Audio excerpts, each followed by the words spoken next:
কুয়াশা। জীবনে চলার পথে কত কিছুই তো ঘটে। আমরা কি সবকিছু খেয়াল করি?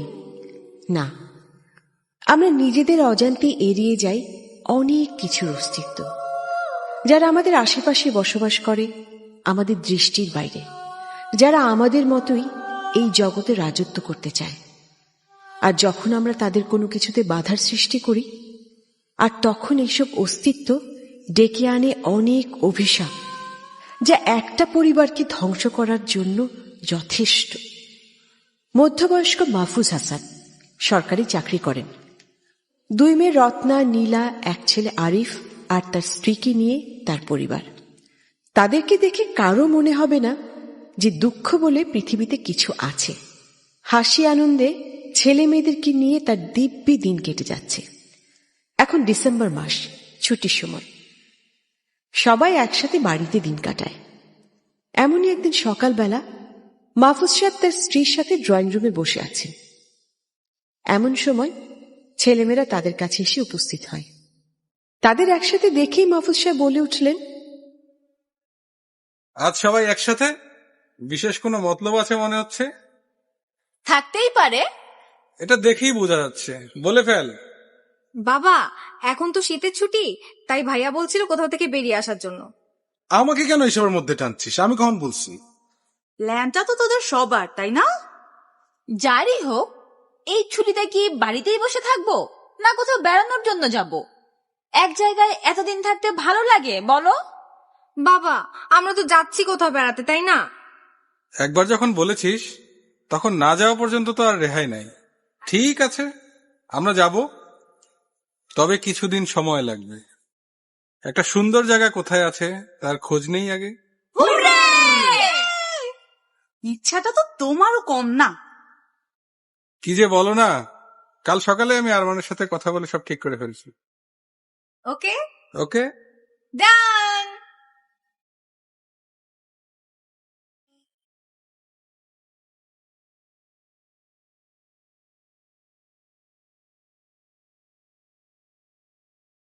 হ্যালো, কেমন আছিস আরমান? ভালো। আজ হঠাৎ করে আমার কথা মনে পড়লো? দরকার ছাড়া ফোন করার কথা তো মনে হয় না।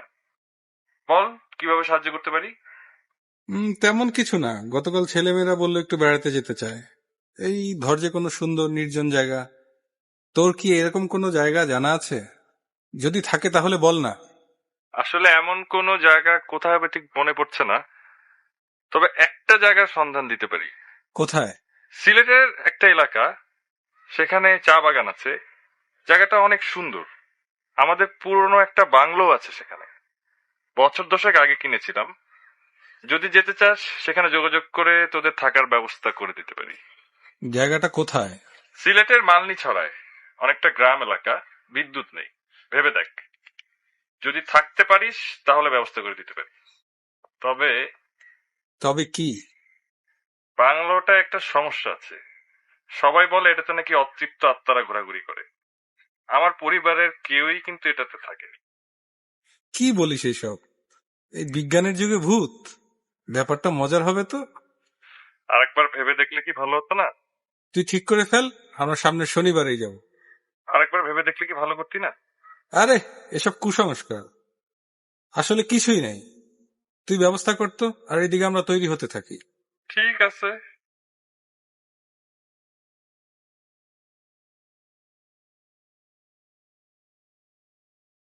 ভালোই তো, এই ডিজিটাল যুগে ভূত দেখতে পাবো। না, ডিজিটাল ভূত। শোন, শনিবার সকালে বের হচ্ছি, সপ্তাহখানেক থাকার প্ল্যান, তাই প্রয়োজনীয় সবকিছুই নিয়ে নিতে হবে। তোদের কি গোছানো হলো?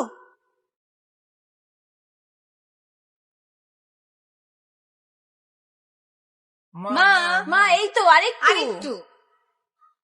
কেন ডাকছো মা?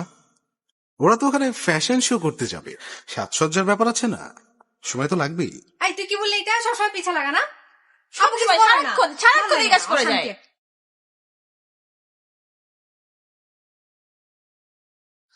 অবশেষে সকাল 10টার দিকে তারা রওনা দিল। তাদের গন্তব্যটা বলতে গেলে অনেক দূর। ঢাকা সিলেট মহাসড়ক ধরে তারা এগুতে থাকে। একটা গাড়ির মধ্যে 5 জন, বসতে কিছুটা অসুবিধাই হচ্ছিল। আরিফ গাড়ি ড্রাইভ করছিল, আর তার বাবা তার পাশের সিটে বসে, আর বাকি তিনজন পেছনের সিটে। বসতে অসুবিধা হলেও ট্রাভেলের আনন্দে তা বোঝাই যাচ্ছিল না। গল্প করতে করতে তারা এগুচ্ছিল। প্রায় 3 ঘন্টা যাত্রার পর তারা নরসিংদী শহরে এসে পৌঁছল, আর সেখানেই তাদেরকে সমস্যায় পড়তে হয়। আরিফ যখন ড্রাইভ করছিল, হঠাৎ একজন মানুষকে সে তার গাড়ির সামনে দেখতে পায়, আর হঠাৎ এমন কিছু হওয়ায় সে চমকে উঠে সাথে সাথে হার্ট ব্রেক করে। গাড়িটা প্রায় লোকটার গায়েই লেগে যাচ্ছিল। অল্পের জন্য সে রক্ষা পায়। তার এমন কাজে সবাই চমকে ওঠে। আরিফ তখন গাড়ি থেকে নেমে লোকটার কাছে যায়, তারপর রেগে গিয়ে জিজ্ঞেস করে, মরার জন্য আর কোনো গাড়ি পেলেন না? আমার গাড়ির সামনে এসে কেন দাঁড়াতে হলো?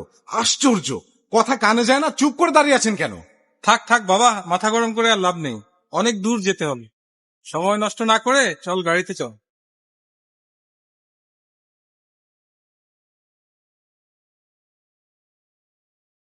তারা দুইজনে গাড়িতে ওঠে, আর ওই লোকটা রাস্তা পার হয়ে চলে যেতে থাকে। লোকটা গাড়ির সামনে থেকে যাবার পর আরিফ আবার গাড়ি স্টার্ট দেয়, কিন্তু গাড়ি আর স্টার্ট নিচ্ছিল না।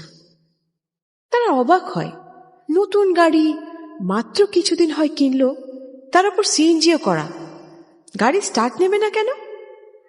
অনেক চেষ্টার পরও গাড়িটা স্টার্ট নিচ্ছিল না। তাদের কপাল হয়তো ভালো ছিল, তাই একটু সামনে একটা গ্যারেজ ছিল। তারা সেখানে যায়। গ্যারেজের লোকরা এসে গাড়িটা ঠিক করার চেষ্টা করতে থাকে, এবং তারা জানায় যে ঠিক করতে একটু সময় লাগবে। কি আর করার, তাই তখন তারা লাঞ্চ করে ফেলার সিদ্ধান্ত নেয়। ততক্ষণে নিশ্চয়ই গাড়িটাও ঠিক হয়ে যাবে, যেই ভাবা সেই কাজ। তারা কাছের একটা রেস্টুরেন্টে চলে যায় লাঞ্চ করার জন্য।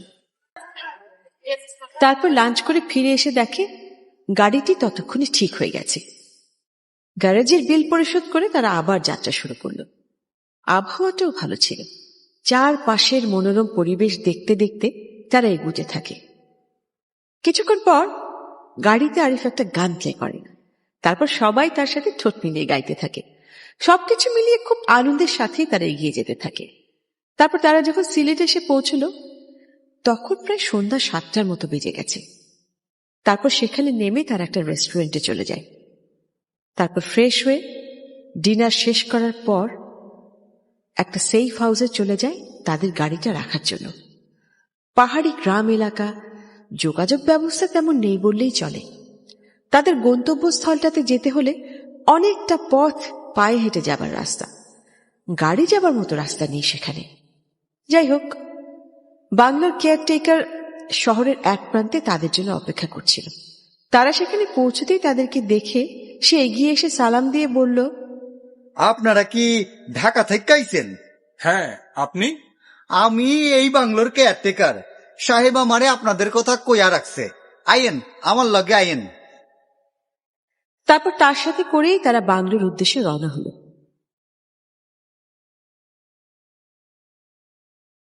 পৌঁছতে পৌঁছতে রাত 10টা বেজে গেল।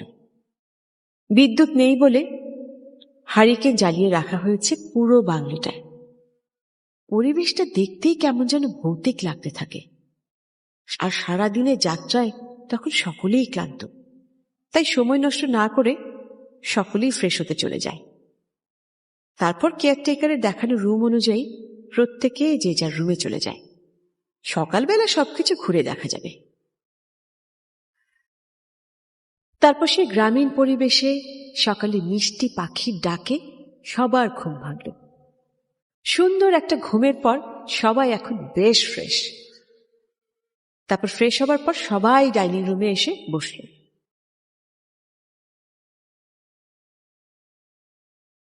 বেশ আনন্দের সাথেই তাদের নাস্তা শেষ করা হয়। তারপর সবাই বাংলোটা ভালোভাবে দেখার জন্য বের হয়।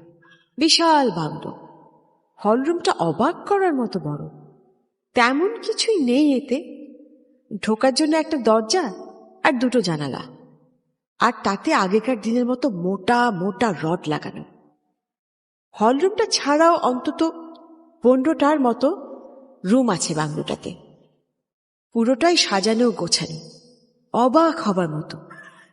আর এই বাড়িতে কিনা ভূতের ভয়ে মানুষ থাকে না, অবাক না হয়ে পারা যায় না।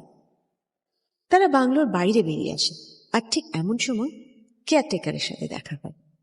আর তাদের দেখে কেয়ারটেকার বলে ওঠে, সাহেব, একটা কথা কই, কিছু মনে করিলেন না। বলো, কি বলতে চাও? সাহেব, এই বাড়িটা কিন্তু বালা না।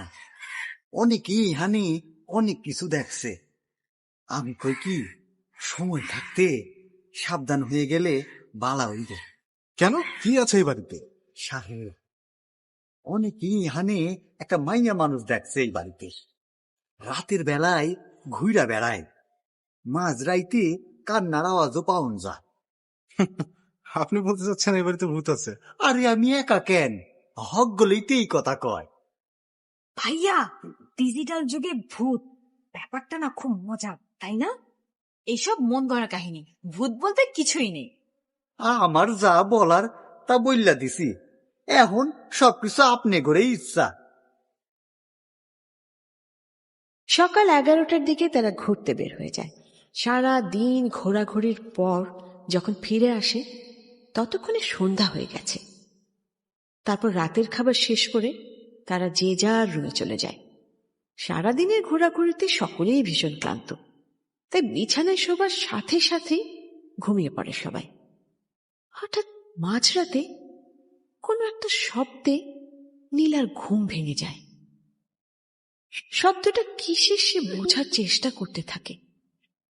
ঘুম ঘুম ভাব কিছুটা কেটে যাবার পর শব্দটা তার কাছে আরো স্পষ্ট হতে থাকে। মনে হচ্ছে যেন কোনো মেয়ে ফুপিয়ে ফুপিয়ে কাঁদছে। সে তার পাশে ঘুমিয়ে থাকা তার বড় বোনের দিকে তাকায়। ডাক দেবে কি না বুঝতে পারে না। তারপর মনে মনে ভাবতে থাকে, ঘুমিয়ে আছে যখন, তখন ডেকে লাভ নেই, তার চেয়ে বরং গিয়ে দেখে আসি কি হচ্ছে। যেই ভাবা সেই কাজ, হারিকেনটা নিয়ে ভয়ে ভয়ে ঘর থেকে বের হয়ে যায়। শব্দটাকে অনুসরণ করে এগিয়ে যেতে থাকে। কিছুটা সামনে আসার পর সে বুঝতে পারে শব্দটা হলঘর থেকে আসছে। সে আস্তে আস্তে ঘরটার দিকে এগিয়ে যায়। ঘরের ভেতরে জমাট বাঁধা অন্ধকার। হারিকেনের আলোয় কিছুটা দেখা যাওয়া ছাড়া পুরো রুমটাই অন্ধকার। শব্দটা ঘরের এক কোণ থেকে আসতে থাকে। সে আরো সামনে এগিয়ে যায়। তখন হঠাৎ করে শব্দটা থেমে যায়। তক্ষুনি তার মনে হয় একা একা এখানে আসাটা তার একদম ঠিক হয়নি। মনের মধ্যে ভয় হতে থাকে তার। তারপর ফিরে যাবার জন্য সে দরজার দিকে ঘুরে দাঁড়ায়। ঠিক তখন দরজার সামনে সাদা একটা কিছু দেখতে পায় সে। মেঝে থেকে অনেক ওপরে ঝুলে আছে, যেন ভাসছে বাতাসের মধ্যে, অনেকটা নারী মূর্তির মতো। ভয় পেয়ে যায় সে। আর এদিকে হারিকেনের আলোটাও প্রায় নিভে আসছে। আর এমন সময় হঠাৎ করে অট্টহাসির শব্দ ভেসে আসে।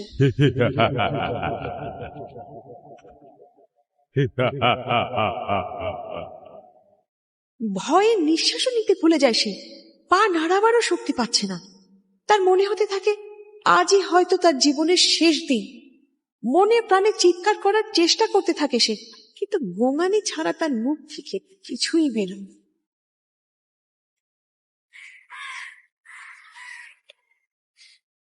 পরদিন সকালবেলা ডাইনিং টেবিল থেকে খোঁজ শুরু হয়ে নিলাম। কিরে, নীলাকে ডেকে তুললি না? নীলা তো আমার আগেই ঘুম থেকে উঠে গেছে। ভাবলাম তোমাদের সাথেই আছে, তাই তো আমি এখানে এলাম। কই, আমরা তো তাকে দেখতে পাইনি। মজা করছিস না তো? না, আমি তো ঘুম থেকে উঠে দেখি সে পাশেই নেই। ভাবলাম এখানেই হবে। চল তো গিয়ে দেখি। সবাই মিলে খুঁজতে বের হয় তাকে। অনেক খোঁজার পর হলরুমের সামনে এসে তাকে পড়ে থাকতে দেখে চিৎকার করে ওঠে রত্না। সবাই ছুটে যায় তার কাছে। অজ্ঞান হয়ে পড়ে আছে নীলা। আরিফ ছুটে যায় কেয়ারটেকারকে নিয়ে আসার জন্য। তারপর সবাই মিলে তাকে হাসপাতালে নিয়ে যায়। সারাটা দিনই তাদের হাসপাতালে কেটে যায়। একসময় সন্ধ্যা হয়ে আসে। কিন্তু নীলার অবস্থার কোনো উন্নতি না হবার কারণে তারা হাসপাতালেই থাকার সিদ্ধান্ত নেয়। কিন্তু হাসপাতালে সবার থাকার মতো জায়গা না থাকার কারণে আরিফ আর রত্না বাংলোয় ফিরে যাবার প্ল্যান করে। আর ঠিক হয় তাদের বাবা মা নীলার সাথে থাকবে।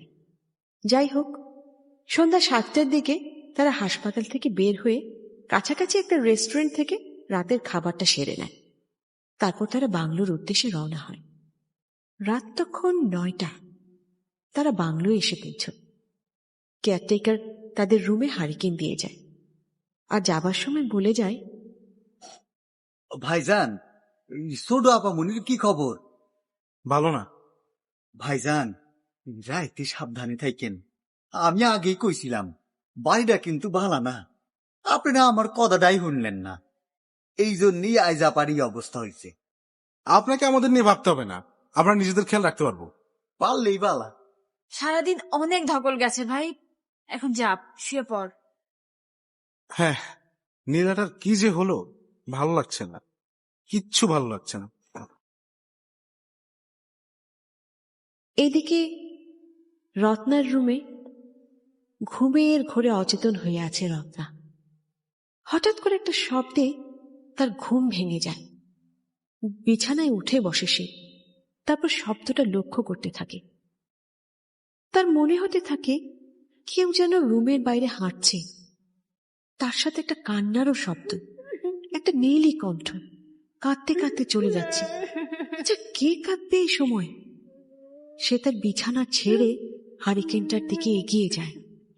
তারপর হারিকেনটা হাতে নিয়ে বের হয়ে আসে রুম থেকে। শব্দটা এখনো সে শুনতে পাচ্ছে। শব্দটাকে অনুসরণ করে এগিয়ে যেতে থাকে সে। সে জানে না কি এক অজানা টানে সে ছুটে যাচ্ছে। তার মনে হতে থাকে শব্দটা হলঘর থেকেই আসছে। সে আস্তে আস্তে ঘরটার দিকে এগিয়ে যায়। দরজাটা তখন খোলা ছিল। সে ঘরের ভেতরে ঢুকে। ঘরের ভেতরটা জমাট বাঁধা অন্ধকার। হারিকেনের আলোর কিছুটা ছাড়া আর কিছুই দেখা যাচ্ছে না। পুরো রুমটাই অন্ধকার। তার মনে হতে থাকে শব্দটা ঘরের এক কোণ থেকে আসছে। সে সেদিকে এগিয়ে যায়। আর তখনই হঠাৎ করে শব্দটা থেমে যায়। কি হচ্ছে এসব? তার মনের মধ্যে ভয় বাড়তে থাকে। আর ঠিক তখন একটা শব্দ শুনে সে দরজার দিকে ঘুরে দাঁড়ায়। দরজার সামনে সাদা কিছু একটা দেখতে পায় সে। মেঝে থেকে অনেক উপরে ঝুলে আছে। ভয় তার ভেতরটা ঠান্ডা হয়ে যায়। সে বুঝতে পারে নীলাও এই কারণেই অজ্ঞান হয়ে পড়েছিল। সে ভাবতে থাকে তার জ্ঞান হারানো চলবে না, তাকে জানতেই হবে, জানতেই হবে কেন এমন হচ্ছে। সে মনের মধ্যে সাহস বাড়াতে থাকে। এক দৃষ্টিতে সে অশরীরটার দিকে তাকিয়ে থাকে। তারপর আস্তে আস্তে এগিয়ে যেতে থাকে সেই অশরীরী জিনিসটার দিকে। তারপর তার সামনে গিয়ে দাঁড়ায়। হঠাৎ করে সে দাঁড়িয়ে পড়ে। কি যেন ভাবতে থাকে সে। তারপর কি যেন মনে করে হঠাৎ দৌড় দিয়ে বাংলোর বাইরে চলে আসে। তারপর বাংলোর ছাদের দিকে তাকায় সে। আর তারপর নিঃশব্দ রাত, ঝিঝি পোকার ডাক ছাড়া আর কিছুই শোনা যায় না। হঠাৎ মাঝে মাঝে শিয়ালের ডাক ভেসে আসে। এরই মধ্যে সেই ভয়ঙ্কর কণ্ঠটা আবার শোনা যায়। কেউ বাঁচবে না আমার বাড়িতে, আমার বাড়িতে কেউ থাকবে না আমি ছাড়া। মেরে ফেলবো সবাইকে, মেরে ফেলবো। যারা এই বাড়ি যাবে মেরে ফেলবো তাদেরকে। কেউ বাঁচবে না, কেউ না।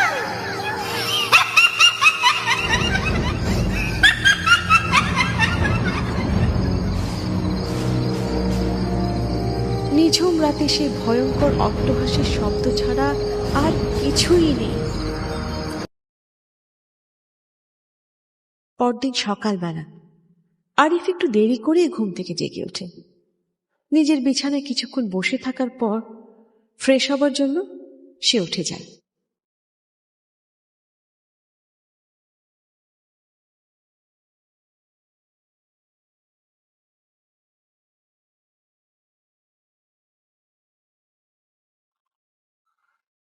তারপর ফ্রেশ হয়ে ড্রয়িং রুমে ফিরে আসে সে। কিন্তু রত্নাকে সেখানে না দেখে সে অবাক হয়। রত্না তো ঘুম থেকে উঠতে এত দেরি করে না। তারপর রত্নার রুমের দিকে যায় সে। তার রুমের সামনে যেতেই সে দেখতে পায় রুমের দরজা খোলা, কিন্তু ভেতরে কেউ নেই। ভয়ে তার ভেতরটা চমকে ওঠে। তারপর সে বাইরে বের হয় তাকে খোঁজার জন্য। বাংলোর 4-5টা খুঁজে দেখে সে, কিন্তু কোথাও তাকে দেখতে পায় না। এমন সময় কেয়ারটেকারের সাথে তার দেখা হয়। তাকে সব খুলে বলে সে। আর তখনই কেয়ারটেকার বলে, আপনারে আগেই কইছি সাবধানে চলতে, জায়গাটা ভালা না।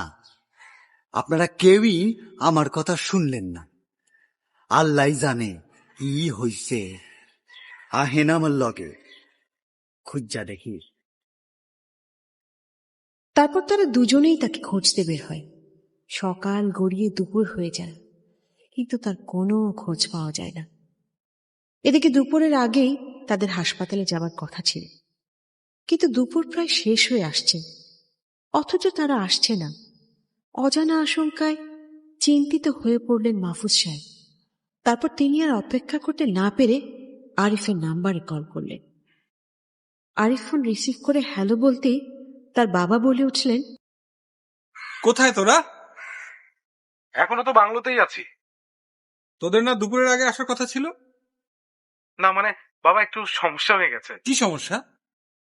রত্নাকে খুঁজে পাওয়া যাচ্ছে না। কি কি বললি? এত অস্থির হয় না বাবা, শান্ত হও।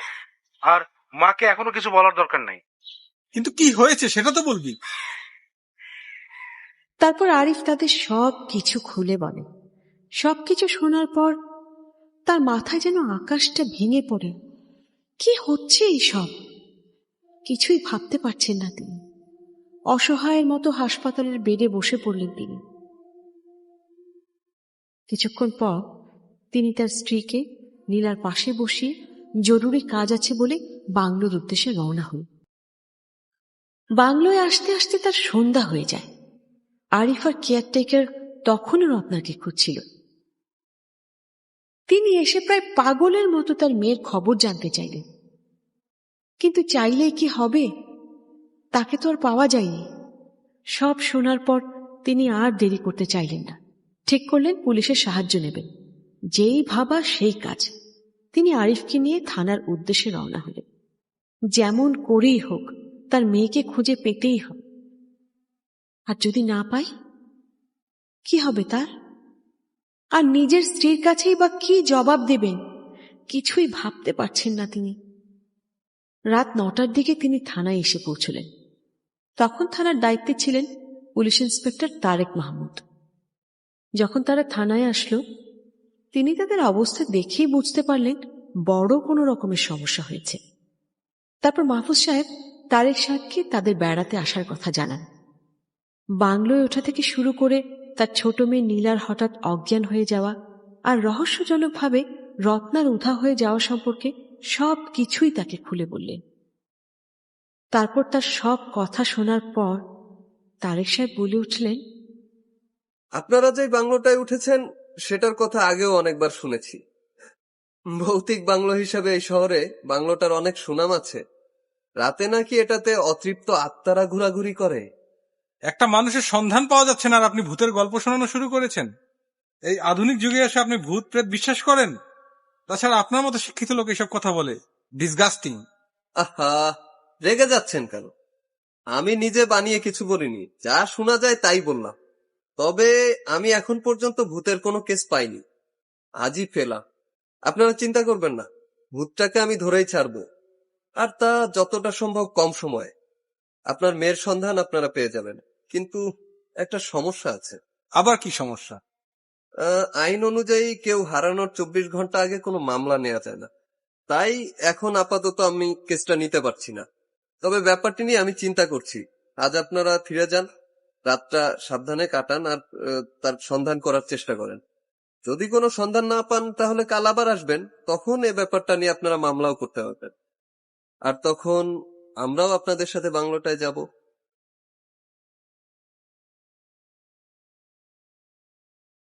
তারেক সাহেবের কথা শুনে তারা প্রায় হতাশ হয়ে পড়ে, কিন্তু কিছুই করার নেই। তাই তারা বিষণ্ণ মনে বাংলোয় ফিরে আসে। রাতটা তাদের অনেক কষ্টে পার করতে হয়। চিন্তায় রাতে কারোরই ঘুম হয়নি। সকালে হালকা কিছু খাবার খেয়ে তারা আবার থানার উদ্দেশ্যে রওনা হন। 10টার সময় তারা থানায় এসে পৌঁছন। ইন্সপেক্টর তারেক থানায় এসে প্রথমে মামলাটি তৈরি করেন, তারপর তাদেরকে প্রয়োজনীয় কিছু প্রশ্ন করেন। তারপর তিনি দুজন কনস্টেবলকে সাথে নিয়ে তাদের সাথে তাদের বাংলোর দিকে যাত্রা করেন।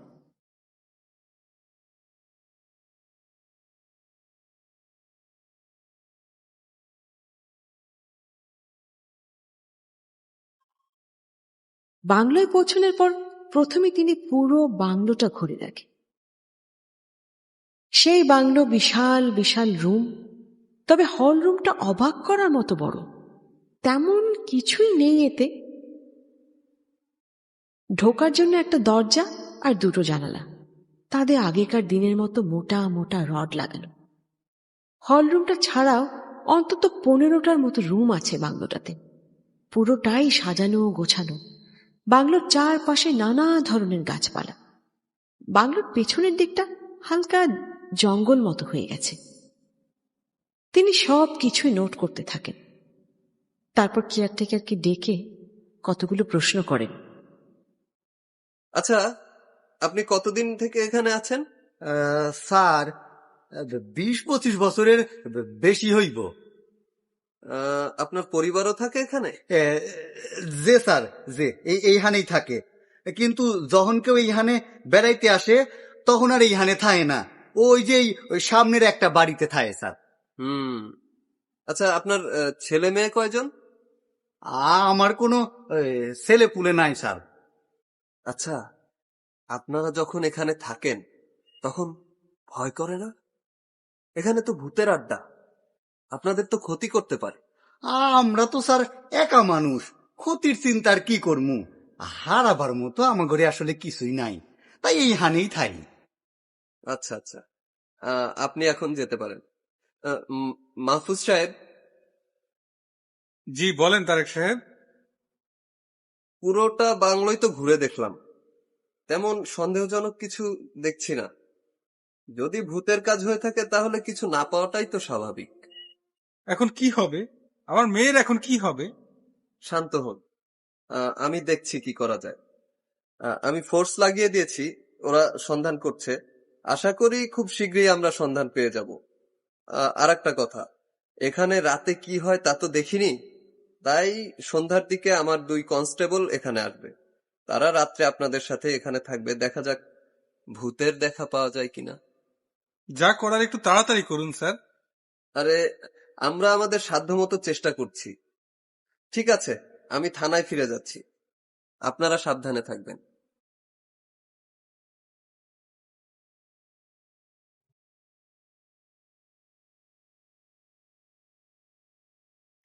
কি হবে এখন কিছুই ভাবতে পারছে না মাহফুজ সাহেব। তিনি কি পাগল হয়ে যাচ্ছেন? তিনি যখন এসব ভাবছিলেন ঠিক সে সময় তার মোবাইলে একটা ফোন আসে। হাসপাতাল থেকে তার স্ত্রী ফোন করেছে, তাকে এক্ষুনি হাসপাতালে যেতে হবে। ফোন পেয়ে তিনি আরিফকে নিয়ে হাসপাতালের দিকে রওনা হলেন। যখন তিনি হাসপাতালে পৌঁছলেন তিনি জানতে পারলেন যে নীলার জ্ঞান ফিরেছে, তবে অবস্থা ততটা ভালো নয়। তাই ডাক্তার তাকে চেম্বারে ডেকে পাঠিয়েছে। তিনি ডাক্তারের কাছে যাবার পর ডাক্তার তাকে বললেন, দেখুন, আমরা সাধ্যমতো চেষ্টা করেছি, রোগীর অবস্থা ততটা ভালো হচ্ছে না। সে কোনো কারণে অনেক বেশি ভয় পেয়েছে, তাই নিজ থেকে সুস্থ হবার যে ক্ষমতা মানুষের থাকে সেটা সে হারিয়ে ফেলেছে। তাহলে এখন কি হবে? এখানে এর বেশি করা সম্ভব হবে না। তার চেয়ে ভালো আমরা তাকে ঢাকায় পাঠিয়ে দিই, সেখানে ভালো চিকিৎসা পেয়ে সে ভালো হয়ে যেতেও পারে। মাহফুজ সাহেব চিন্তিত হয়ে পড়লেন। নীলাকে ঢাকা পাঠানো হলে তাদেরকেও তো ঢাকায় চলে যেতে হবে, কিন্তু তাহলে রত্না, তার সন্ধান কিভাবে পাবে? কিছুক্ষণ ভাবার পর তিনি সিদ্ধান্ত নিয়ে নিলেন তাকে ঢাকায় পাঠানো হোক। আগে সে ভালো হোক, তারপর অন্য কিছু। একসাথে দুইজনকে দেখতে গিয়ে তিনি দুজনকেই হারাতে চান না। পরেরটা পরে দেখা যাবে।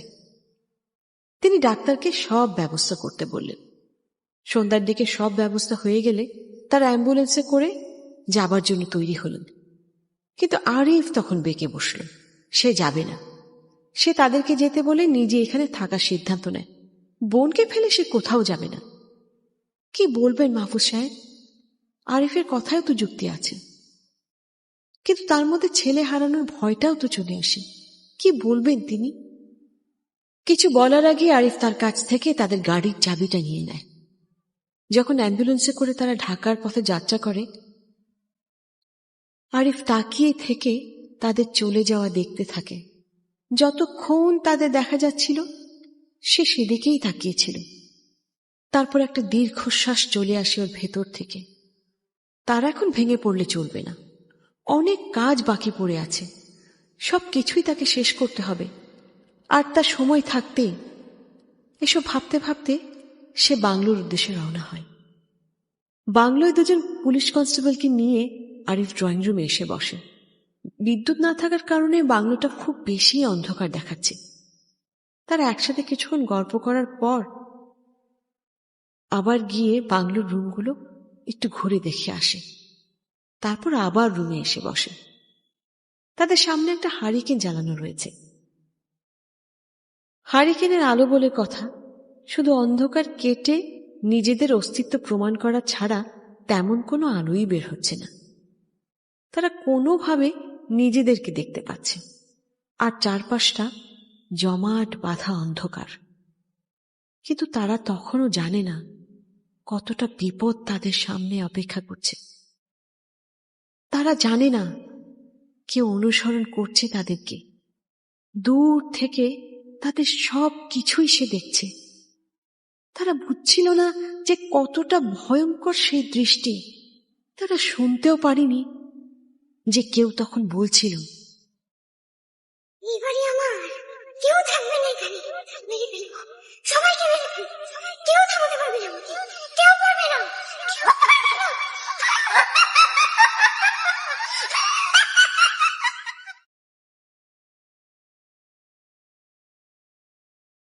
তারা তিনজন ড্রয়িং রুমে বসে আছে। বাইরে বৃষ্টি হচ্ছে, আর তার সাথে মাঝে মাঝে বজ্রপাত। পরিবেশটাই যেন ভৌতিক হয়ে গেছে। বিভিন্ন বিষয় নিয়ে তারা গল্প করছিল। এর মধ্যে পুলিশ তো রীতিমতো ভূতের গল্পই শুরু করল। সে বলতে থাকে, এটা ঠিক গল্প না, বলা যায় বাস্তব অভিজ্ঞতা। তবে আমার না, আমাদের গ্রামের একজনের। এমন বৃষ্টির দিন আসছিল, আন্ধার, চুপচাপ রাত, চারপাশে ঝিঝি পোকার ডাক আর শিয়ালের হাঁক ছাড়া কিছুই শোনা যাচ্ছিল না। এমনি ভাবেই তার গল্প এগোতে থাকে। এর মধ্যে 12টা বেজে যায়। বাইরে তখনও বৃষ্টি হচ্ছিল। হঠাৎ করে বাইরে বিদ্যুৎ চমকায়। হয়তো কাছাকাছি কোথাও হবে। শব্দটা অনেক বেশি হয়েছে। তারা তিনজনই চমকে ওঠে শব্দে। তারপর ঘোরটা কেটে যাবার পর তারা আবার গল্পে মনোযোগ দেয়। আর ঠিক তখনই তারা তিনজনে একটা শব্দে আবার ভীষণ চমকে ওঠে। তারা সবাই একটা কান্নার শব্দ শুনতে পায়। একটা মেয়েলি কণ্ঠস্বর। কান্নার শব্দটা বাইরে থেকে আসতে থাকে। এমন বৃষ্টির রাতে বাইরে কে কাঁদবে? আর এখানে কোনো মেয়েও তো থাকে না। তাহলে এটা কি? ভয় পেয়ে যায় তারা। আর তখনই কান্নাটা থেমে গিয়ে অট্ট হাসির শব্দ ভেসে আসে।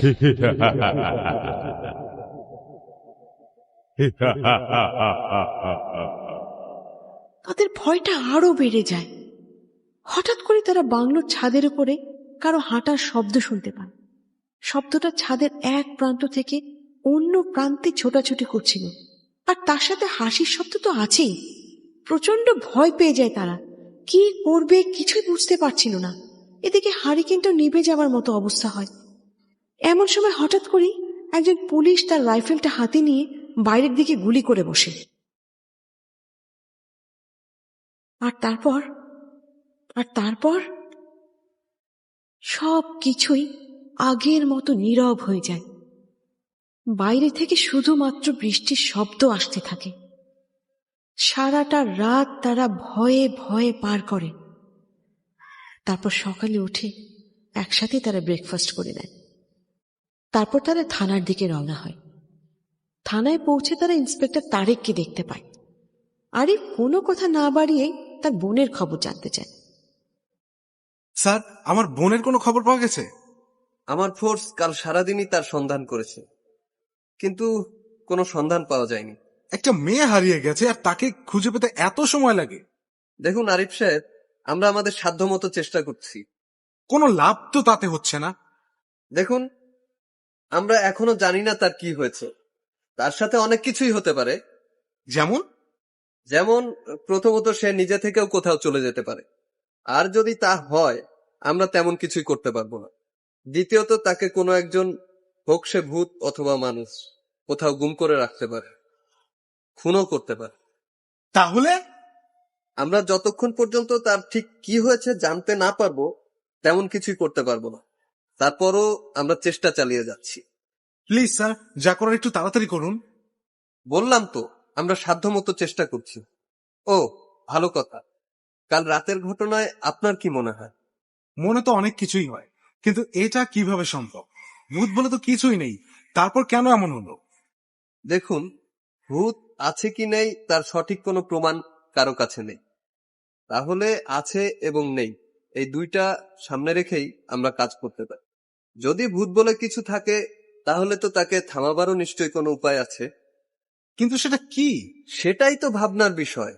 তবে আপাতত আমরা এক কাজ করতে পারি। কি কাজ? চলুন, আমি আবার বাংলোটায় যাব, আবার সবকিছু ভালোভাবে দেখব। আর একটা কাজ করি। কি সেটা?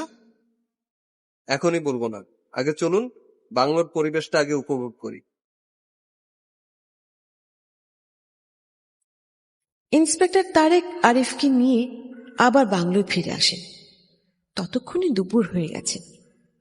কেয়ারটেকার তাদের খাবারের ব্যবস্থা করেন। দুপুরের খাবার শেষ করবার পর ইন্সপেক্টর তারেক আবার বাংলোর চারপাশটা দেখতে থাকেন। বৃষ্টির কারণে কোথাও কোথাও পানি লেগে থাকা ছাড়া আর সব কিছুই আগের মতো আছে। তিনি কেয়ারটেকারকে একটা মই আনতে বললেন। তারপর কেয়ারটেকার মই নিয়ে আসার পর তিনি ছাদে উঠলেন। তার সাথে আরিফও উঠলেন। তিনি সব কিছুই আগের মতো দেখলেন। তিনি সেই ড্রামগুলো কাছে গেলেন। সবকিছুই ঠিক আছে, শুধু একটা ড্রাম হেলে পড়ে আছে, যেগুলো আগের দিন দাঁড় করানো ছিল। সবকিছু দেখার পর তারা নিচে নেমে আসেন। তারপর তিনি আরিফকে বলেন, আজ আপনি শহরের কোনো হোটেলে চলে যান। কেন? আজ রাতটা আমি এখানে থাকবো, আর একা। একা থাকলে ভূতগুলো সামনে আসতে ভয় পাবে না, আর আমার পরীক্ষাটাও ভালোভাবে করতে পারবে। কিন্তু এটা কিভাবে সম্ভব? আমার এক বোন ভয় পেয়ে কয়েকদিন ধরে হাসপাতালে পড়ে আছে, অবস্থা ভয়ানক। আরেক বোন এখান থেকে নিখোঁজ। কাল আমাদের তিনজনের সামনেই এত কিছু হয়ে গেল। আপনি একা থাকবেন কিভাবে? আপনার বড় কোনো ক্ষতি হয়ে যেতে পারে। আসলে আমিও তাই চাই, ভূত সম্পর্কে নিজের অভিজ্ঞতা নিতে চাই। এতে করে নিজের বিশ্বাসটারও একটু ঝালাই হবে। কিন্তু? কোনো কিন্তু নয়, ভয় পাবেন না। সাথে রিভলভার আছে, 6টা বুলেট লোড করা আছে, আর 6টা রিজার্ভে আছে। কালকের ঘটনা থেকে যা জানলাম, ভূতেরাও বুলেটকে ভয় পায়। আমার তেমন কিছুই করতে পারবে না।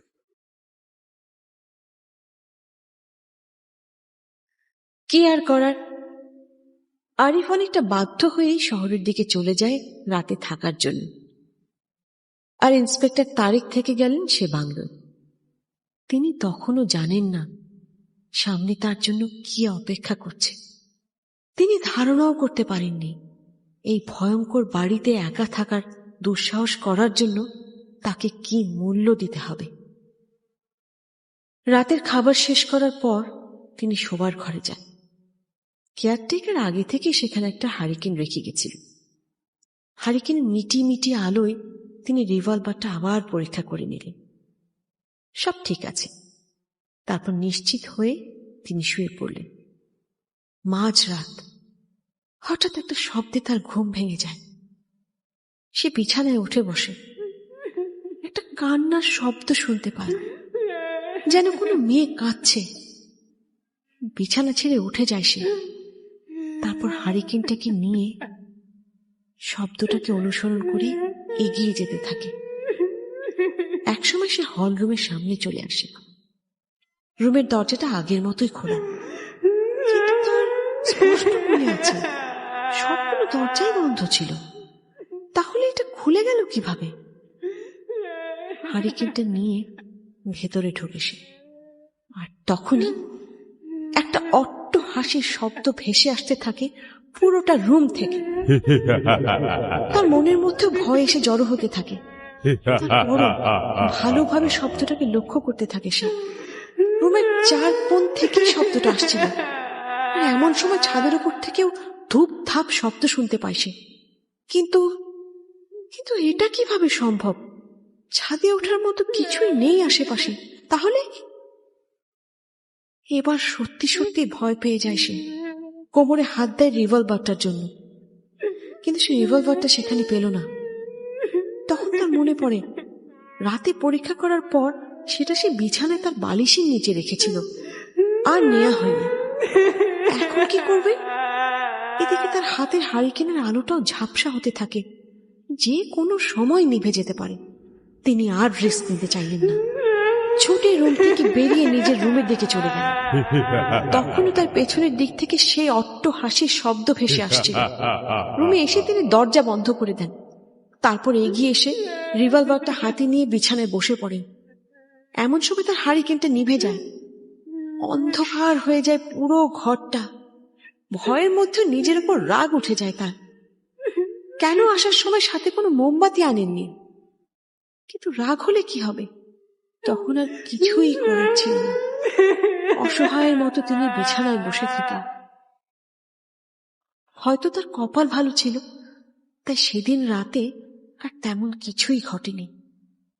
তারপরও সারাটা রাত তাকে অনেক ভয়ে ভয়ে পার করতে হয়েছে। পরদিন সকালে আমি এখন থানায় যাব, আর সেখানেই ব্রেকফাস্ট করব। এমন ভৌতিক বাংলো আমার জীবনে আর দেখিনি। কেন স্যার, কি হয়েছে? যাই হোক, এখানে আর এক মুহূর্তও থাকবো না। আমারও জীবনের মায়া আছে। যা হবার হোক, আমি আর কখনো আসছি না এদিকে। এখনো বিয়ে করিনি। আমি এত আগেই মরতে চাই না। আর আপনি একটা কথা বলতে পারেন? কি কথা? আচ্ছা, এই বাংলোটা ভৌতিক হলো কিভাবে? কোথা থেকে আসলো এই আত্মারা? কেন আসলো? কি চায় তারা? কি চাই সেইটা তো কইতে পারুন না স্যার। তবে বাড়ি নিয়া একটা কাহিনী অবশ্য আছে। সেইটা হাসানা মিসা তা অবশ্য আমি জানি না। সে মেলা দিন আগের কথা। এই বাংলোতে একজন বয়স্ক লোক তার বউরে নিয়া থাকতো। বাংলোটা তাদেরই আসিল, আর তাদের কোনো পোলামাইয়াও আসিল না, কিন্তু অনেক সুখেই আসিল তারা। দুইজন মাত্র মানুষ, তেমন কোনো ঝামেলাও ছিল না। কিন্তু যখন তার বউ অসুস্থ হইয়া গেল, তাকে দেখাশোনা করা সহ বাড়ির অন্যান্য কামের লেগা তাগরে একজন লোক দরকার আছিল, কিন্তু বিশ্বস্ত লোক খুঁজা পাওন যাচ্ছিল না। তখন তার পরিচিত এক আত্মীয়র কথা মনে হইল, তাই সে বৃদ্ধ লোক তার কথাই চিন্তা করলে। যথারীতি তারে নিয়েও আসছে। কয়েকটা দিন তো ভালোই কাটছিল, কিন্তু কিছুদিন পরই তার মধ্যে লোভ কাজ করতে শুরু করল। সে বৃদ্ধের বাংলো থেকে বিভিন্ন দামি দামি সব জিনিস চুরি কইরা নিয়ে যাইত। আর কয়েকটা দিন এইভাবে যাবার পর বৃদ্ধা কিছুটা বুঝতে পারছিল, কিন্তু ততক্ষণে অনেক দেরি হইয়া গেছে। কারণ ততক্ষণে এই লোকটাই বৃদ্ধকে মাইরা ফেইয়া এই বাংলো দখলের চিন্তাও কইরা রাখছে। যেই ভাবা সেই কাজ। আর দেখতেই পাইতাছেন ইহানে আশেপাশে কোনো লোকজন নাই, তাই এই কাজ করতে তার তেমন কোনো অসুবিধা হয় নাই। সে তার পেলান মতো দুইজনরেই খুন করে। খুন কইরা এই বাংলোটারে দখল নেয়। হ্যাঁরও প্রথম কয়দিন ভালোই ছিল, কিন্তু কিছুদিন পর থেকে সে নাকি ওই বৃদ্ধরে রাত্রেবেলা স্বপ্নে দেখত। আর আরো কিছুদিন পরে তাদের দুইজনের লাশও এই বাড়িতেই পাওয়া যায়। কিন্তু কিভাবে তারা মারা গেছে তা কেউ জানে না। আর তারপর থেকেই এই বাংলোতে এরম সমস্যা হয়ে যাইতাছে। আর তাদের মৃত্যুর পর বাংলোর মালিক হয় এই বৃদ্ধেরই একটা ছোট ভাই। এমনিতে তার কেউ না থাকলেও বাংলোর দখল নেবার জন্যে তার আত্মীয়ের কোনো অভাব হয় না। আর ওই লোকই আমার এইখানে নিয়োগ দিছে, কিন্তু তার সাথেও ওই একই ঘটনা ঘটছে। আর সেই কারণে সেও এইখানে বেশি দিন থাকতে পারে নাই। অবশেষে সেইটা বেচাই দিছে। আর এইটা কিনা লইছে আমগরে নতুন মালিক। এইদিকে বেড়াতে আইয়া তার এই বাংলোটা পছন্দ হইয়া যায়, আর হুনে এটা অনেক কম দামে বিক্রি করা হইব। একে তো ভূতের ভয়, তার উপর আরেকজনের জিনিস, যা বিক্রি করতে পারে তাই তো লাভ। সাহেবও কম দামে পাইয়া এটা কিনা লইছে। আর তারও লোকের দরকার, তাই আর আমারে বাদ দেয় নাই স্যার। ঘটনা যাই হোক, তা দিয়ে আমার কি? আমি আর এদিকে আসছি না। নেহাতি আমার কপাল ভালো ছিল, তাই এ যাত্রায় বেঁচে গেছি। আপনিও পালান, এখানে থাকলে আপনিও মরবেন। তারপর আর তিনি কিছুই বললেন না, সোজা থানার দিকে হাঁটা দিলেন। আর এদিকে শহরে যাবার পর আরিফ একটা হোটেলে ওঠে রাতে থাকার জন্য। এখানে সে নিরাপদ, কোনো ভয়ের কিছুই নেই। তারপরও রাতে তার ঘুম হয়নি। ইন্সপেক্টর তারেকের জন্য তার চিন্তা হতে থাকে। তাদের জন্য সে নিজের জীবন বাজি রেখে বাংলোয় থাকতে গেছে। এমন দায়িত্ববান পুলিশ অফিসার এই যুগে দেখা যায় না। আর এদিকে ইন্সপেক্টর তারেক থানায় এসে নিজের চেয়ারে বসে ভাবতে থাকে, কি হলো এটা? এই সময়ে ভূত, কিন্তু ভূত বলে তো কিছুই নেই। তারপরও তিনি নিজে যা শুনলেন সেটা কিভাবে অবিশ্বাস করবেন? পুলিশ হলেও তিনি তো মানুষ, আর মানুষ হয়ে কি ভূতের সাথে পারবেন? গভীর এক চিন্তায় ডুবে যান তিনি। যখন এসব ভাবছিলেন, ঠিক তখন আরিফ থানায় এসে উপস্থিত হয়। এসেই জানতে চায়, আপনি ঠিক আছেন তো? তার আগে বলুন, আপনারা সেখানে ছিলেন কিভাবে? কেন? কাল রাতে আমার সাথে যা হলো, এসবের পরে আমি আর নাই। আমি আর নাই মানে হলো, ওখানে সত্যি ভূত আছে। যে যাই বলুক, আমি নিজে সেখানে ছিলাম। আমি নিজেকে আর অবিশ্বাস করতে পারবো না। তাহলে আমরা আপাতত আপনার বোনের সন্ধান করছি, কিন্তু আমি ওই বাংলোর দিকে আর যাচ্ছি না। কি বলছেন? আপনি না পুলিশ, আপনি ভয় পেলে কিভাবে হবে? কিছু করার নেই ভাই, এত আগে শহীদ হতে চাই না। নিজের জীবনের মায়া সবারই আছে। আপনাকেও বলছি, যদি ভালো চান তাহলে বাংলোতে আর যাবেন না, হোটেলেই থাকেন আর বোনের সন্ধান করেন। আপনাকে কিছুই করতে হবে না, আমি চললাম। আরে কোথায় যাচ্ছেন? বাংলোতে। মানে? আপনি ভয় পেতে পারেন, কিন্তু আমি ভয় পাই না। ওরা আমার পরিবারকে নিয়ে খেলছে, আমি নীরবে তা দেখতে পারি না। আমি যাচ্ছি সেখানে। শুরু যখন হয়েছে আমি শেষটাও দেখে ছাড়বো। আপনি কি সত্যিই যেতে চান? আমি কি ফান করছি আপনার সাথে? মনে হচ্ছে না। তবে আমি সত্যিই দুঃখিত আপনাকে সাহায্য করতে না পেরে।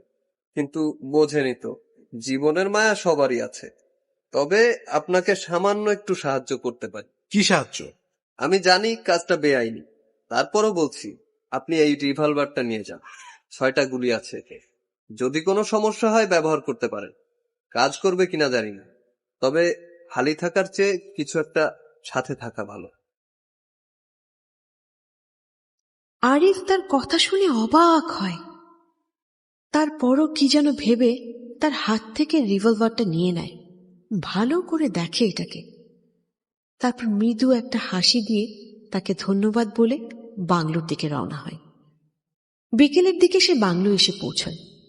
তাকে একা দেখে কেয়ারটেকার বলে ওঠে, স্যার আপনি একা কেন? পুলিশ কই? ভয় পেয়েছে। ভয় পাইছে মানে?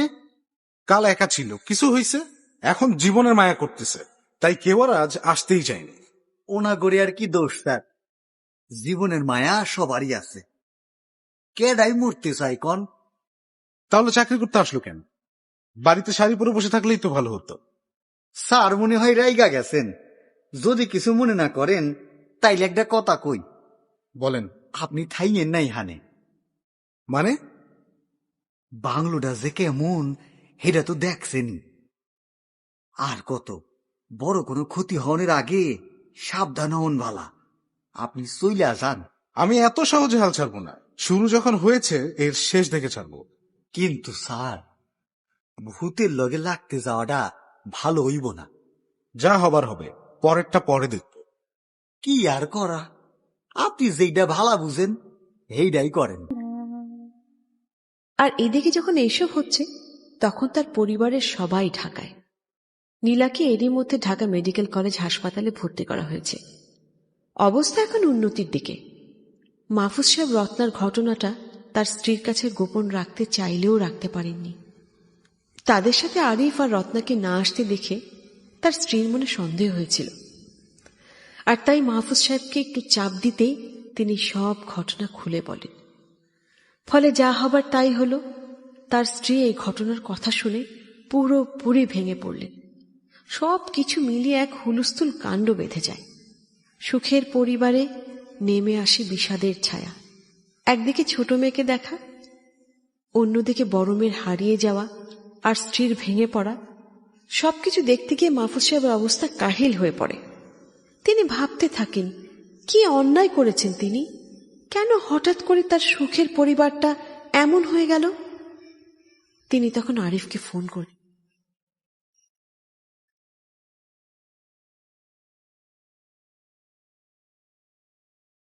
রত্নার কোনো খবর পেয়েছিস? না বাবা, পুরো এলাকাটা খুঁজে দেখেছি, পুলিশও খুঁজছে, কিন্তু এখন পর্যন্ত কোনো সন্ধান পাইনি। তাহলে কি? জানি না। এই 2 দিন পুলিশ ভালোভাবে আমাকে সাহায্য করেছে, কিন্তু কিন্তু কি? কাল তাদের অফিসার বাংলোয় একা থাকতে এসে ভয় পেয়ে যায়, আর এতটাই ভয় পায় যে বাংলোয় আর আসতেই চাইছে না। তাই তাদের উপর এখন আর তেমন ভরসা করতে পারছি না। তাহলে কি করবি? যা করার একাই করার চেষ্টা করব। আমার বিশ্বাস আমি পারবো। তোকে পারতেই হবে। তুই এখন কোথায়? বাংলোতে ফিরে এসেছি, আজ এখানেই থাকবো। এখান থেকেই তাকে হারিয়েছি, যতক্ষণ না পাবো এখান থেকে যাব না। তুই পাগল হয়ে গেছিস? তুই মারা যাবি এখানে থাকলে।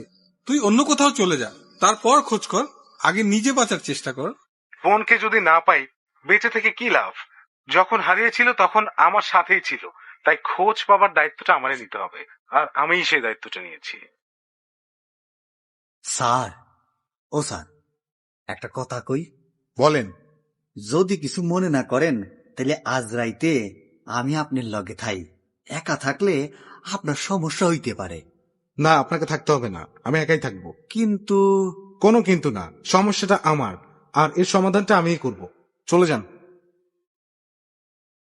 অভিশপ্ত বাংলোটাতে আরিফ তখন একা। স্বাভাবিকভাবেই তার মনে ভয় থাকার কথা ছিল, কিন্তু কেন যেন তার আর তখন ভয় করছিল না। ভয়ের বদলে মনের মধ্যে তীব্র ক্ষোভ এসে বাসা বাঁধতে থাকে।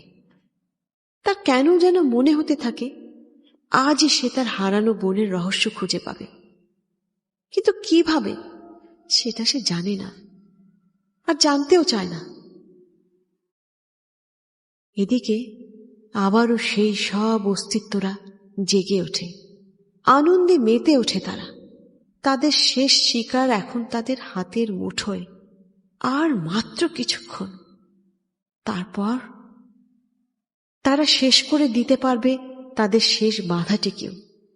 তাদের সময় এগিয়ে আসছে। শিকার এখন একা, কিছুই তাদের বাধা দিতে পারবে না। আস্তে আস্তে তারা আরিফের দিকে এগিয়ে আসার প্রস্তুতি নিতে থাকে। সেই সাথে সেই পরিচিত ভয়ঙ্কর অট্টহাসি। আরিফ বসে আছে। বসে থাকতে থাকতে একসময় সে ক্লান্ত হয়ে উঠে দাঁড়ায়, তারপর রুমের দিকে চলে যেতে থাকে।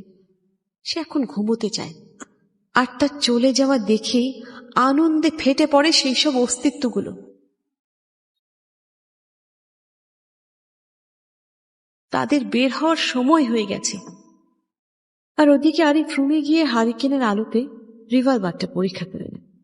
সে জানে না এটা তার কোনো কাজে আসবে কি, তারপরও নিজেকে রক্ষা করার সামান্য সম্বল হিসেবে হলেও সে এটাকে রাখতে চায়। কিছুক্ষণ পর সে হারিকেনের আলোটা কিছুটা কমিয়ে শুয়ে পড়ে। কিছুক্ষণের মধ্যেই তার ঘুম এসে যায়। রাত তখন 12টার মতো হবে। হঠাৎ করে বাংলো থেকে ভয়ঙ্কর হাসির শব্দ আসতে থাকে।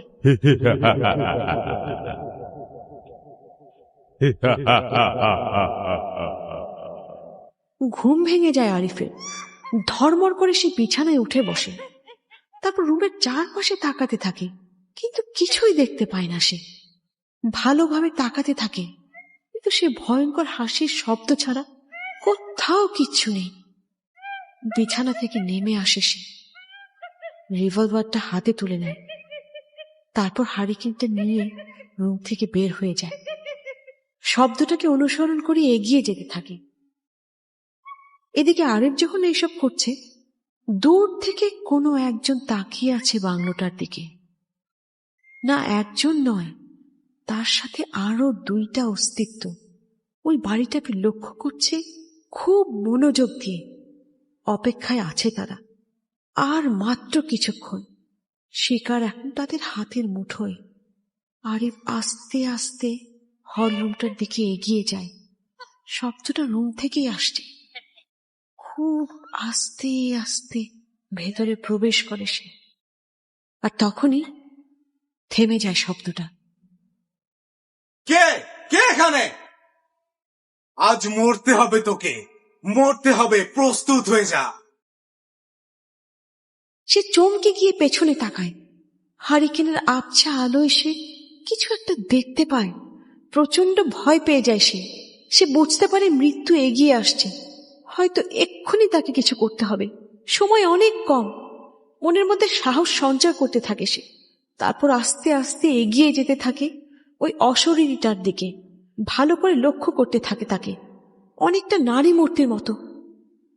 কিন্তু কিন্তু সে যে শব্দটা শুনেছে সেটা তো পুরুষ কণ্ঠ। তারপরও এগিয়ে যেতে থাকে সে। আর তখনই সেই অট্টহাসির শব্দটা ভেসে আসে।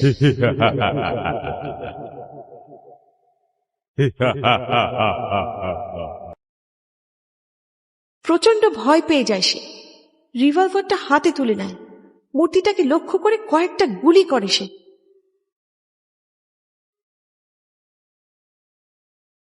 তারপর কি যেন মনে করে দৌড়ে বাংলো থেকে বেরিয়ে আসতে থাকে। আর তখন হঠাৎ করে সে আরো গুলির শব্দ শুনতে পায়।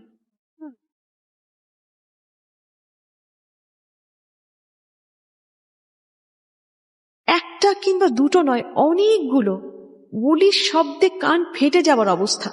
সে দৌড়ে বাংলো থেকে বের হওয়ার সাথে সাথে একটা কিছুর সাথে ধাক্কা লাগে তার। সেই জিনিসটা আর কিছুই নয়, একটা মানুষ, জলজ্যান্ত মানুষ। তার দিকে রিভলভার তাক করে উঠে দাঁড়ায় সে। আর উঠেই সে চমকে ওঠে। সেই মানুষটার কেউ নয়, পুলিশ ইন্সপেক্টর তারেক। রিভলভারটা নিচে নামায় সে। তখন আরো দুজন কনস্টেবল তাদের কাছে চলে আসে। কি হচ্ছে আরিফ কিছুই বুঝতে পারছিল না। আর তাকে বোঝার মতো সময় না দিয়ে বাকি তিনজন বাংলোর পেছন দিকে দৌড়ে চলে যায়। আরিফ পাথরের মতো দাঁড়িয়ে থাকে। একটু পর সেও দৌড়ে পেছনের দিকে যেতে থাকে। পেছনে গিয়ে সে তিনজনকে আবার দেখতে পায়। তারা সেখানে দাঁড়িয়ে আছে আর চারপাশে কি যেন লক্ষ্য করছে। অবাক হয় আরিফ। তারপর এগিয়ে গিয়ে ইন্সপেক্টর তারেককে জিজ্ঞেস করে, কি হলো এটা? কোনটা? আপনার এখানে? আর আসবো না বলার পরও এসেছি দেখে অবাক হচ্ছেন? তা তো অবশ্যই হয়েছি, কিন্তু গুলির শব্দ? আমি তো এত গুলি করিনি। এত গুলির শব্দ কোত্থেকে আসলো? কেন, বন্দুক তো আমাদের কাছেও আছে। আমরা কি গুলি করতে পারি না? তা পারেন, কিন্তু কেন? বলবো, সবই বলবো, তবে এখন না, পরে। আপনি আসুন আমাদের সাথে। আমরা কোথায় যাচ্ছি? আরে, আপনি শুধু দেখতে থাকেন। কে কে এখানে? পুলিশ, দরজা খুলুন।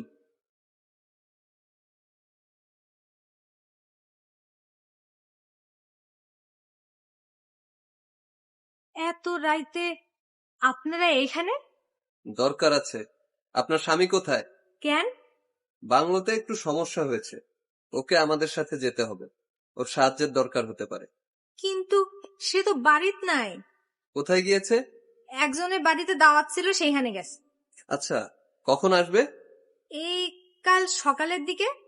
ওকে, আসলে ওকে থাকতে বলবেন, আমরা সকালে আবার আসবো। পরদিন সকাল 10টার দিকে তারা বাংলোর পেছনের দিকে যান কাল রাতে কি হয়েছে দেখার জন্য। চারপাশটা ভালো করে লক্ষ্য করে, কিন্তু তেমন কিছুই পাওয়া যায় না। তারা যখন ফিরে আসছিল তখন কিছু একটা দেখে আরিফ হঠাৎ থেমে যায়, তারপর সেদিকে এগিয়ে যায়। রক্ত! তারা সেখানে গিয়ে রক্ত পড়ে থাকতে দেখে, আর একটু পরপরই তারা রক্তের দাগ দেখতে পায়।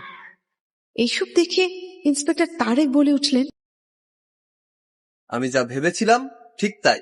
কি ভেবেছিলেন? ভূত। ভূত? এখানে সত্যিই ভূত আছে। মানে? মানে আমরা এখন ভূতটাকে ধরব। আপনি আমার সাথে আসেন।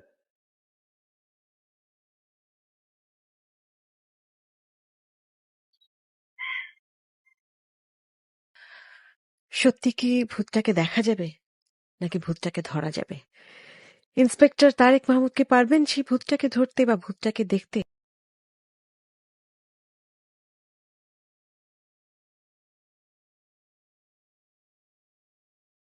আপনার স্বামী এসেছে? হ স্যার। তাকে ডাকুন, আমাদের সাথে যেতে হবে। কিন্তু স্যার তার তো শরীর বালা না, কাল রাত কইরা বাড়ি ফিরছে, অনেক জ্বর আইছে। সে এখন কোথায়? বিছানায় শুয়ে আছে। আমাকে নিয়ে চলেন ওখানে। যাইবেন আপনি? আসেন। শরীরের কি অবস্থা? তেমন বালা না স্যার। না হবারই কথা। তা আরিফের বোন কোথায়? স্যার আমি কেমনে কমু? ওই হয়তো ভূতে লইয়া গেছে, আর কই নিছে আমি কেমনে জানুম? আর নাটক করতে হবে না। স্যার এই কি বলতেছেন এইসব?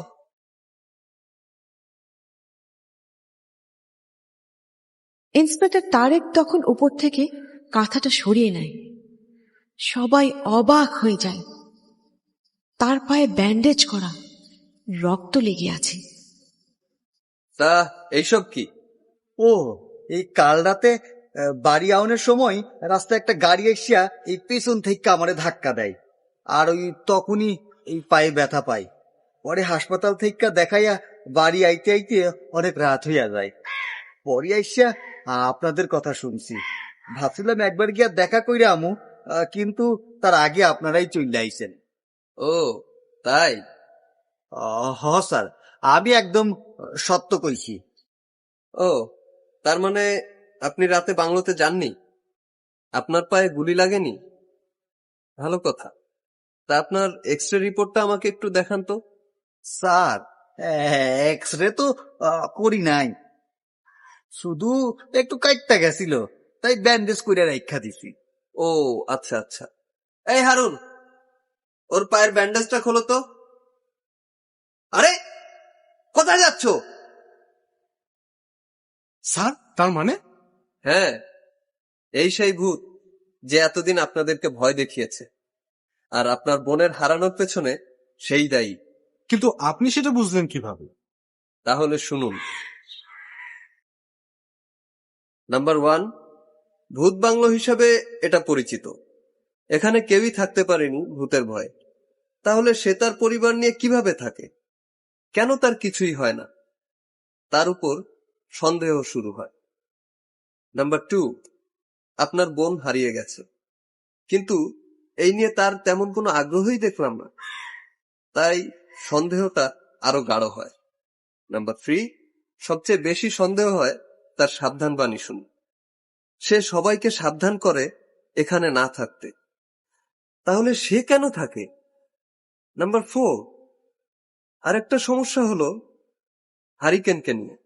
মনে করে দেখুন, আমরা যখনই ভয় পেতাম হারিকেনগুলো সেই সময় নিভে যাওয়ার মতো হতো। রহস্যজনক। আর তার কারণ, সে হারিকেনে তেল কম ভরে রাখত, আর তা হিসেব করে। নাম্বার 5, ছাদের খালি ড্রামগুলো দেখে আমার সন্দেহ হয়, ছাদে কেন এগুলো থাকবে? তাছাড়া সেগুলো হলরুমের উপরে ছিল, আর আত্মাটা শুধুই হলরুমে দেখা যেত। দ্বিতীয়বার ছাদে উঠে একটা ড্রাম পড়ে থাকতে দেখি। ড্রাম শুধু শুধু পড়ে থাকবে কেন? আমার সন্দেহ হয়। আমি আবার ছাদে উঠি, কিন্তু সেটা কেউ জানে না। আমি ড্রামগুলো সরিয়ে সেখানে একটা বড় ধরনের ছিদ্র দেখতে পাই, যেটা ড্রামের নিচের পাটাতন দিয়ে ঢাকা ছিল। সে হলরুমের ভেতর সাদা কাপড় ঢুকে ভয় দেখানোর জন্য ছিদ্রটা ব্যবহার করত। নাম্বার 6, শেষ দিন তাকে জিজ্ঞেস করার পর আমাকে এই বাংলোর ইতিহাস, সে এখানে কিভাবে এলো তা বলে। আমি একটু লক্ষ্য করে দেখি, সে এখানে কাজে আসার আগে এটাতে ভূত ছিল না। সে আসার পরই ভূতের ভয়ে মালিক চেঞ্জ হয়। নতুন মালিকও এখানে টিকে থাকতে পারেনি, তাই বলে তার থাকা কিন্তু বন্ধ হয়নি। নাম্বার 7, তার হাঁটা চলার স্টাইল সন্দেহজনক। ভালো করে দেখুন, তার চলাফেরার স্টাইল কাজের লোকদের মতো না, সাধারণ স্টাইলেই সে চলাফেরা করে। আর তার কথা বলার ধরনটা দেখুন, কোন অঞ্চলের ভাষা এটা? কোনো অঞ্চলেরই না। সাধারণভাবে দেখলে মনে হয় সে আমাদের সাথে শুদ্ধভাবে কথা বলার চেষ্টা করে। আমারও তাই মনে হয়েছিল, কিন্তু পরে বুঝলাম সে আসলে আমাদের সাথে গ্রাম্য ভাষায় কথা বলার চেষ্টা করে, কিন্তু সে গ্রাম্য ভাষা ভালোভাবে জানে না, যার কারণে এক এক সময় এক এক ভাবে কথা বলে। ভয় দেখাবার জন্য অনেক ভালো পদ্ধতি ব্যবহার করেছে সে, অবাক করার মতো। কিন্তু আপনি এত ভয় পাওয়ার অভিনয় কেন করলেন? আর আসবেন না কেন বললেন? তার পেছনে অবশ্যই কারণ আছে। আমি ভয় পাওয়ার অভিনয় করে আসবো না বলাতে ওর সাহস বেড়ে যায়, আর তার রাস্তাও পরিষ্কার হয়ে যায়। আর আপনাকে কেন বলেছিলাম জানেন? কেন? আমি জানতাম আপনাকে এটা বললে আপনি অনেক রেগে যাবেন আর আমাদের গালি দিতে থাকবেন। এমনকি বাংলোয় আসার পর কেয়ারটেকারের সামনেও আমাদের গালি দিতে থাকবেন। এতে করে ও নিশ্চিত হতে পারবে যে আমরা সত্যিই আসবো না।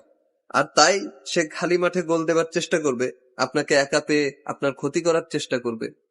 হলেও তাই, সে আপনাকে ভয় দেখাবার চেষ্টা করে।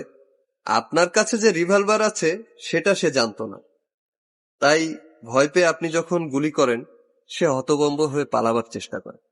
এমন কিছু হবে আমার ধারণা ছিল, তাই সন্ধ্যা থেকে আমরা বাড়িটার উপর নজর রাখতে থাকি। মাঝরাতে হাসির শব্দ শুনে আমরা সাবধান হয়ে যাই, আর যখন গুলির শব্দ শুনি তখন আপনাকে সাহায্য করার জন্য আমরা সামনে আসতে থাকি। তখনই আমরা ওকে পালাতে দেখি। ও সাদা পোশাক পরেছিল, আর ওকে দেখার সাথে সাথেই আমরা গুলি করি। তারপরের ঘটনা তো আপনিও জানেন। স্যার, আমি এইসব করছি স্যার।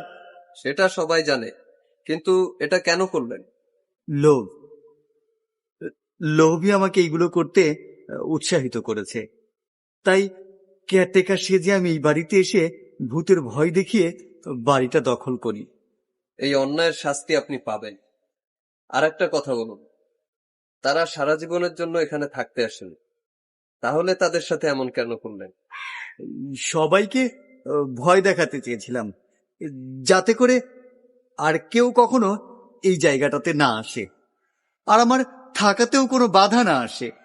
আচ্ছা, আর হাসি আর কান্নার যে শব্দ শোনা যায়, ওটা কিভাবে করবেন?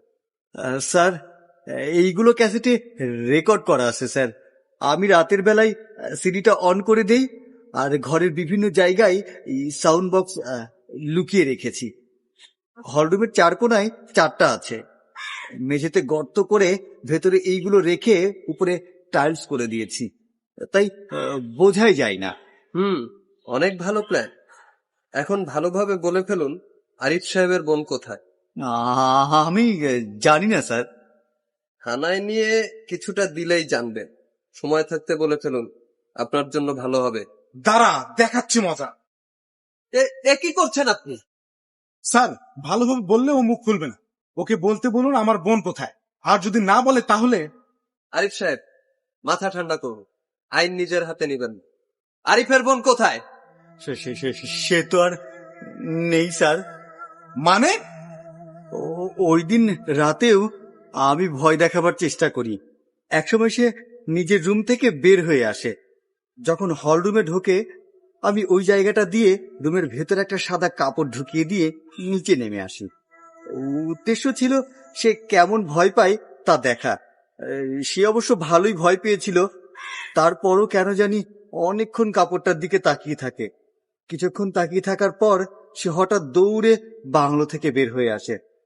আমার মনে হয় সে ভয় দেখানোর ব্যাপারটা বুঝে ফেলেছিল, তাই সে বাইরে এসেই বাংলোর ছাদের দিকে তাকিয়ে থাকে। আমার মনে ভয় হয় আমার এতদিনের প্ল্যান এত কিছু সবই কি মাত্র কিছুক্ষণের মধ্যে একটা মেয়ের কারণে নষ্ট হয়ে যাবে? আমি এটা সহ্য করতে পারছিলাম না, তাই তাই সে যখন ছাদের দিকে তাকিয়েছিল তার পেছন থেকে মাথায় আঘাত করি, আর আঘাতটা অনেক জোরে লেগেছিল হয়তো, তাই সে সেখানেই মারা যায়। স্যার, সে আমার বোনকে মেরে ফেলেছে। মেরে ফেলুন তাকে, আমাকে ছাড়তে বলুন। মাথা ঠান্ডা করুন আরিফ সাহেব, তাকে মারতে গিয়ে নিজে খুনি হবেন। আইনি ওর বিচার করবে। ওকে আমরা সাথে নিয়ে যাচ্ছি। আপনার কুকর্মের শাস্তি আপনাকে পেতে হবে। তার আগে বলুন, লাশটা কোথায়?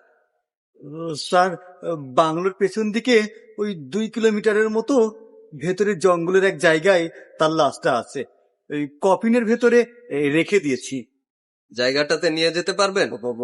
পারবো স্যার। 1 কিলো যাবার পর একটা ভাঙা পুরনো বাড়ি আছে সেখানে, আর তার পাশের রাস্তা দিয়ে 1 কিলো গেলেই রাস্তার পাশে তার কবর। ওইদিকে মানুষ যায় না, তাই কবরটা খুব সহজেই খুঁজে পাওয়া যাবে।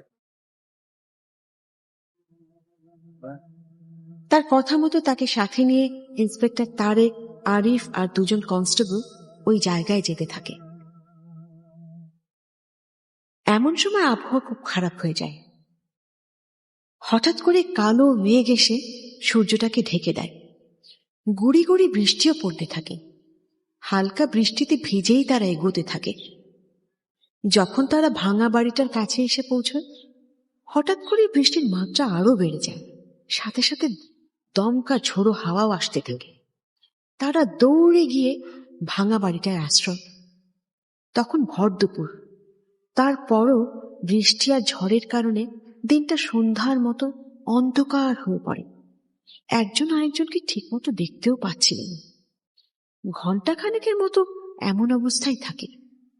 তারপর এক সময় বৃষ্টি কমে আসে, আর তারা তখন সামনের দিকে এগোবার জন্য প্রস্তুত হয়।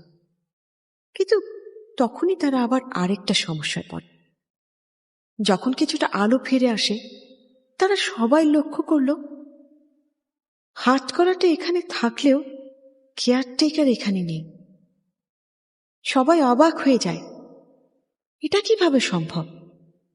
হাতকড়া সহ পালিয়ে গেলে একটা কথা ছিল, কিন্তু হাতকড়া ঠিকই আছে, শুধু কেয়ারটেকার নেই। আর এতজনের ভেতর থেকে হারিয়ে গেছে, যা পুরোপুরি অসম্ভব। কারণ এখান থেকে বেরোতে গেলে কারো না কারোর গায়ের সাথে ধাক্কা লাগার কথা, কিন্তু কিছুই তো হয়নি সেরকম। সবাই হতভম্ব হয়ে যায়। আগেই বলেছিলাম মেরে ফেলি বেটাকে, এখন সে পালিয়ে গেছে। আমার বোনের খুনি আমার হাতে এসে আবার চলে গেছে। চিন্তা করবেন না, পালিয়ে আর যাবে কোথায়? পালিয়ে সে বাঁচতে পারবে না। ধরা ওকে পড়তেই হবে। খুনি যখন বের হয়েছে, এখন সে পৃথিবীর যে প্রান্তেই থাকুক না কেন, পুলিশের হাত থেকে সে রেহাই পাবেন। যাই হোক, এখন চলুন আপনার বোনের খোঁজটা আপাতত করি, দেখি তার লাশের কোনো খোঁজ পাওয়া যায় কিনা। তারা আবার সবাই সামনের দিকে রওনা দিল। কিছুক্ষণ যাবার পরই তারা কেয়ারটেকারের সেই বর্ণনার জায়গাটা খুঁজে পেল। এমনকি যখন সামনে এগিয়ে গেল, তখন লাশের কফিনও দেখতে পেল। পাশে কবরটাও খোঁড়া ছিল। প্রথমে তারা অনেকটা অবাক হয়, লাশ কিভাবে কবরের বাইরে আসছে। কেয়ারটেকারের ভাষ্য মতে এটা তো কবরের ভেতরেই থাকার কথা। যাই হোক, এখন এত কিছু ভাবার সময় নেই। আরিফ তো কফিন দেখেই প্রায় কান্না শুরু করেছে। তার এত আদরের বোন এভাবে অকালে চলে যাবে সে কখনোই ভাবেনি। সে তার বোনের লাশের দিকে কিভাবে তাকাবে সেটা ভেবেই তার অবস্থা আরো খারাপ হয়ে আসছে। যাই হোক, কফিনের ঢাকনা খোলার জন্য এগিয়ে যান ইন্সপেক্টর তারেক। পাশের সবার তখন প্রায় দম বন্ধ হয়ে যাবার উপক্রম। কি এক অজানা আশঙ্কা যেন সবাইকে গ্রাস করে আছে। ইন্সপেক্টর তারেক কফিন খুললেন।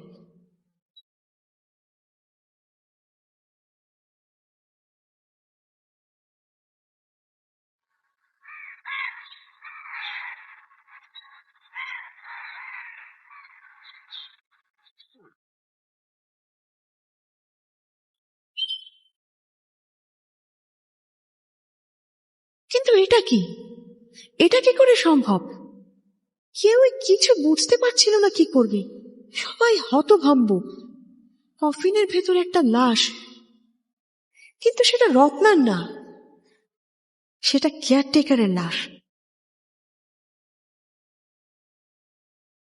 সবার ভেতরে যেন এক ঝলক বিদ্যুৎ চমকে গেল। সবাই নিস্তব্ধ, কারো মুখে টু শব্দটি নেই, কেউ কিচ্ছু বুঝতে পারছে না, শুধু একজন আরেকজনের মুখের দিকে তাকাচ্ছে। এমন সময় একটা হাসির শব্দ ভেসে আসে।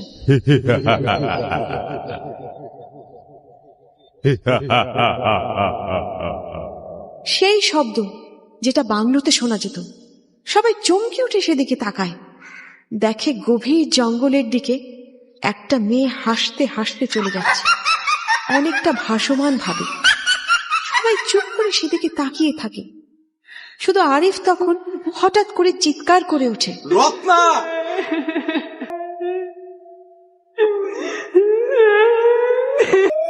কুয়াশা।